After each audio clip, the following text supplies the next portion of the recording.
Hello friends, इस video में मैं एक्सप्लेन करने वाला हूँ 2021 में आई ड्रामा वेब सीरीज़ रे को। इसकी वेब सीरीज़ को 8 आउट ऑफ 10 की शानदार रेटिंग मिली हुई है फ्रेंड्स। और इसमें टोटल 4 एपिसोड है। हर एपिसोड की कहानी अलग अलग है। और ये कहानी सत्यजीत राय के शॉर्ट जो स्टोरीज उनमें लिखी थी उस पर आधारित है।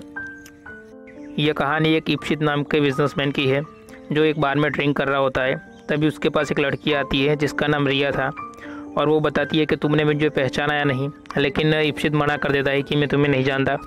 मगर वो लड़की कहती है कि हम दोनों कैलाश नाम के एक होटल में रुके थे औरंगाबाद में, लेकिन अभी भी इप्सित को कुछ याद नहीं आता है।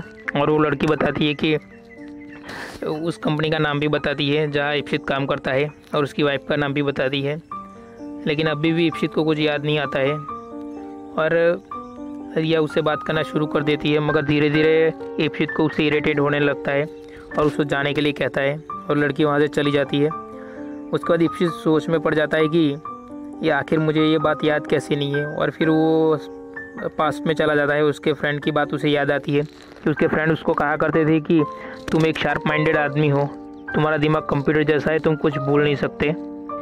ये बात सच भी होती है। इप्सित बहुत स्मार्ट होता है और उसे अपनी कंपनी में last year best entrepreneur of the year भी चुना गया था और उसका अवार्ड शो नेक्स्ट डे होने वाला था। कल इप्सित को अपने वॉचमैन राजू के साथ दिखाया जाता है। इप्सित बोलता है कि अब तुम्हारी माँ की तबीयत कैसी है। राजू बोलता है कि वो अब हॉस्पिटल में है और ठीक है। दरअसल राजू ने कुछ पैसे इप्सित से उधार लिए थे अपनी माँ के इलाज के लिए। उसके बाद उसकी पर्सनल असिस्टेंट मैगी उसे बताती है कि कुछ देर में उसकी कुछ क्लाइंट के साथ मीटिंग है और शाम को उसके बेस्ट एंटरप्रेन्योर चुने जाने का अवार्ड शो भी है। इप्सित रेडी हो जाता है और सबसे पहले हॉस्पिटल जाता है और जहां उसकी वाइफ की डिलीवरी होने वाली थी। और वहां जाके उसे पता चलता है कि वो एक प्यारी सी बच्ची का फादर बन चुका था। और उसके बाद वो आमला उसकी पत्नी से मिलता है और वो बताती है कि अब वो ठीक है और तुम अपना अवार्ड शो एंजॉय करने के लिए जा सकते हो। तभी इप्सित गैरी को सारे बिल पे करने को कहता है। गैरी उसका बेस्ट फ्रेंड था और उसकी कंपनी में इप्सित के अंडर काम भी किया करता था। उधर इप्सित के क्लाइंट मीटिंग के लिए इप्सित का वेट कर रहे थे, इसीलिए लेट होने की वजह से इप्सित वीडियो कॉन्फ्रेंस में ही उनसे बात करने लगता है। एक क्लाइंट के जाने के बाद उसका कॉलेज फ्रेंड पैची उससे मिलने के लिए आता है। पैची एक डेटा एनालिस्ट था। कुछ दिन पहले इप्सित से एक लिफ्ट में वो मिला था और उसे कहीं भी जॉब नहीं मिल रही थी, इसलिए इप्सित ने जॉब के लिए पैची को अपने कंपनी में बुलाया था। और ऑफिस के बाद इप्सित मैगी के साथ अपनी बेटी के लिए कपड़े खरीदने के लिए जाता है। शाम को इप्सित को बेस्ट एंटरप्रेन्योर का अवार्ड दिया जाता है। इसे पाकर वो बहुत खुश होता है और शाम को अपने घर पे एक छोटी सी पार्टी देता है जहां उसका फ्रेंड राहुल भी अपनी वाइफ के साथ आता है। राहुल उसकी कंपनी का उसके साथ पार्टनर था और उन दोनों ने मिलकर उस कंपनी को बनाया था, लेकिन माइंडसेट की वजह से इप्सित राहुल से काफ़ी आगे निकल गया। और उसके बाद उसका फ्रेंड पैची भी आता है और आमला उसको पहचानती नहीं है। और तब इप्सित उसको बताता है कि ये मेरा स्कूल फ्रेंड है और अभी हमारे साथ हमारी कंपनी में भी काम कर रहा है।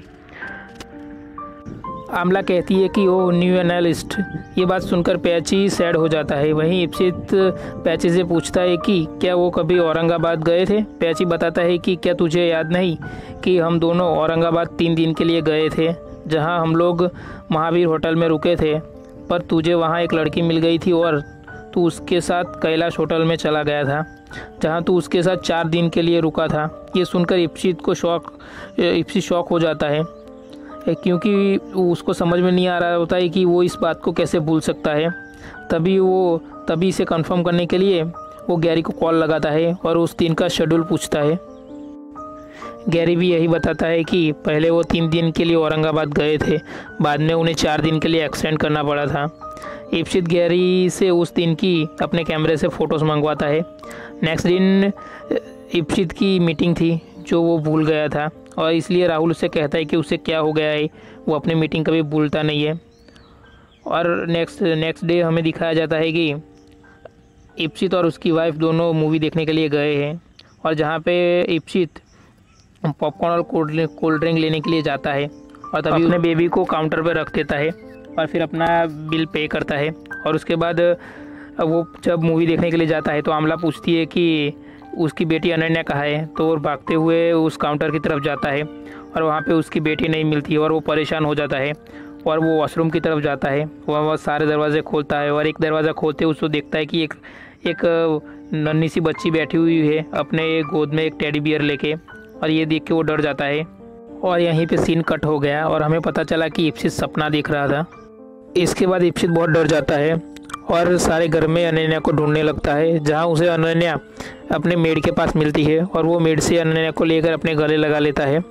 और नेक्स्ट डे जब इप्सित कार लेकर जा रहा होता है तभी उसकी कार बंद पड़ जाती है और इस टेंशन के चलते उसने उसमें पेट्रोल नहीं डलवाया होता, इसलिए कार बंद हो जाती है और सारे रोड पर ट्रैफिक जाम हो जाता है। इस सिचुएशन से उसका फ्रेंड गैरी आके उसको निकालता है। अब इप्सित धीरे धीरे सारी चीज़ें भूलने लगा था, इसीलिए वो एक डॉक्टर के पास जाता है और वो डॉक्टर बताती है कि इसे डेमेंशिया बोलते हैं, तुमको डेमेंशिया नाम की बीमारी है जिससे तुम सारा धीरे धीरे सब भूलने लगे हो। और तभी डॉक्टर बताती है कि ये शायद तुम्हारे नींद की कमी के कारण हो रहा है, हो सकता है, या फिर तुम्हारा ब्लड प्रेशर बढ़ने की वजह से। और डॉक्टर वो कुछ नींद की दवाई उसको लिख कर देती है। फिर वापस आते टाइम गैरी इप्सित को अपने कैमरा से फ़ोटोज़ भेजता है। तभी इप्सित कार चला रहा होता है और वो चालू कार में ही अपना फ़ोटोज़ देखना शुरू कर देता है और तभी वो देखता है कि वो वाकई में रिया के साथ अजंता में था और वो फ़ोटो देखते देखते उसका एक्सीडेंट हो जाता है और सीधा वो उसकी आँख हॉस्पिटल में खुलती है। अब इप्सित मेंटली काफ़ी वीक हो चुका था, तभी उसको हॉस्पिटल में मिलने राहुल और आमला आते हैं और उसके बाद थोड़ी बात करने के बाद आमला कहती है कि तुम्हें अब रेस्ट करना चाहिए और आमला और राहुल वहाँ से चले जाते हैं। और तभी इप्सित से मिलने मैगी वहाँ पे आती है। तभी राहुल कहता है कि उसे याद है कि तुम और मैं मेरे 30th बर्थडे पर साथ थे, हम दोनों एक होटल में रुके थे और हमने मेकआउट भी किया था। मगर मैगी कहती है कि हम तुम्हारे 30th बर्थडे पे नहीं, उससे पहले साथ में रुके थे। और यहाँ हमें पता चलता है कि मैगी और इप्सित का फिज़िकल रिलेशनशिप था, वो दोनों एक दूसरे से प्यार करते थे। इसी वजह से मैगी प्रेग्नेंट हो गई थी और उसके पेट में 4 महीने का बच्चा था। और तभी इप्सित कुछ काम के सिलसिले में वहाँ से थोड़े महीने के लिए दूर चला जाता है और जब वो वापस आता है तो मैगी 4 महीने हो चुके थे उसके बच्चे को। तभी इप्सित अपनी इमेज बचाने के लिए मैगी को अबॉर्शन करवाने के लिए कहता है और मैगी इप्सित के दबाव में आके अपने बच्चे को गिरा देती है। और मैगी वहाँ से जाने के लिए जैसे ही कर्टन हटाती है तो पीछे आमला खड़ी थी। दरअसल आमला अपना मोबाइल लेने के लिए आई थी जो इप्सित के पास वो भूल गई थी और आमला भी सारी बातें सुन लेती है और वहाँ से गुस्सा होकर चली जाती है। तभी इप्सित आमला को रोकने की बहुत कोशिश करता है मगर आमला को एक भी बात नहीं सुनती है और वो वहाँ से चली जाती है। और जैसे ही इप्सित घर पे आता है तो उसको पता चलता है कि आमला अपने बेबी को लेके हमेशा के लिए इप्सित को छोड़ के चली गई है। उसके बाद हमें दिखाया जाता है कि इप्सित के पास उसका वॉचमैन राजू आता है और वो बताता है कि इप्सित को 8,000 रुपये देता है और कहता है कि साहब ये पैसे मैंने आपसे लिए थे अपनी माँ के इलाज के लिए। नेक्स्ट सीन में हम देखते हैं कि राहुल और इप्सित एक रेस्टोरेंट में है। वो उसके कुछ क्लाइंट से मिलने आए थे जहाँ इप्सित को रिया दिखाई देती है। रिया को देखकर अजंता वाली बातें उसे रिमाइंड आने लगती है जो उसके माइंड को डिस्ट्रैक्ट कर देती है और वो रिया के पास आकर पूछता है कि उस दिन क्या हुआ था और वो कुछ एब्यूजिव लैंग्वेज गुस्से में रिया के लिए यूज़ करता है। रिया उस टाइम अपने क्लाइंट के साथ मीटिंग में थी इसलिए उसे वहाँ से जाने के लिए कहती है मगर इप्सित बहुत ही वियर्ड बिहेव करता है जिस वजह से रिया वहाँ से चली जाती है और वहाँ की सिक्योरिटी इप्सित को बाहर निकाल देती है और वहाँ से सीधे इप्सित औरंगाबाद कैलाश होटल में जाता है और वहाँ आकर रिया की बातों को रिमाइंड करने की कोशिश करता है और जहाँ उसे अब तक की सारी बातें याद आ जाती है और इससे उसका माइंड और डिस्टर्ब हो जाता है और वहीं पे वो बैठकर वो रोने लगता है। नेक्स्ट सीन में हम देखते हैं कि इप्सित पूरी तरह पागल हो चुका है और वो एक मेंटल हॉस्पिटल में है और जहाँ पे मैगी उसको खाना खिला रही है। और यहाँ पे हमें एक शॉकिंग बात पता चलती है कि ये सब मैगी का ही प्लान था अपनी मरी हुई बेटी का बदला लेने के लिए। जब इप्सित के दबाव में आकर मैगी अबॉर्शन करवाने गई तब डॉक्टर ने उसे बता दिया था कि उसके पेट में एक बेबी गर्ल थी। इससे मैगी बहुत टूट जाती है और रिया मैगी की सिस्टर थी। ये उन दोनों का प्लान था इप्सित को उसके कांड की सज़ा दिलवाने के लिए। और उधर इस प्लान में मैगी का साथ इप्सित के फ्रेंड्स पैची, राहुल और गैरी ने भी दिया था। राहुल इस कंपनी का पार्टनर था, फिर भी इप्सित ने कभी उसे आगे बढ़ने ही नहीं दिया और गैरी को इप्सित ने इस कंपनी में पार्टनरशिप देने का वादा किया था, लेकिन उसको बस एक एम्प्लॉय बना कर छोड़ दिया और गैरी के साथ तो उसने बहुत बुरा किया। जब गैरी उसको लिफ्ट में मिला तब इप्सित ने उसे कहा था कि अपनी कंपनी में उसको जॉब देगा और जब गैरी इंटरव्यू के लिए पहुंचा तो उसे वहां पता चला कि इप्सित ने उसे एक पियून की जॉब के लिए रेकमेंडेड किया है, जबकि पैची एक डेटा एनालिस्ट की जॉब के लिए आया था। इसी तरह जब राजू की माँ बीमार हुई थी तब सबने थोड़े थोड़े पैसे देके राजू की हेल्प की थी और तभी इप्सित ने उसे कुछ पैसे दिए थे मगर लोन के रूप में, और उसे एक दिन कहा भी था कि उसके पैसे वो कब वापस करेगा। और यहाँ से हमें पता चलता है कि शुरू से ही इप्सित एरोगेंट और रूथलेस पर्सन था।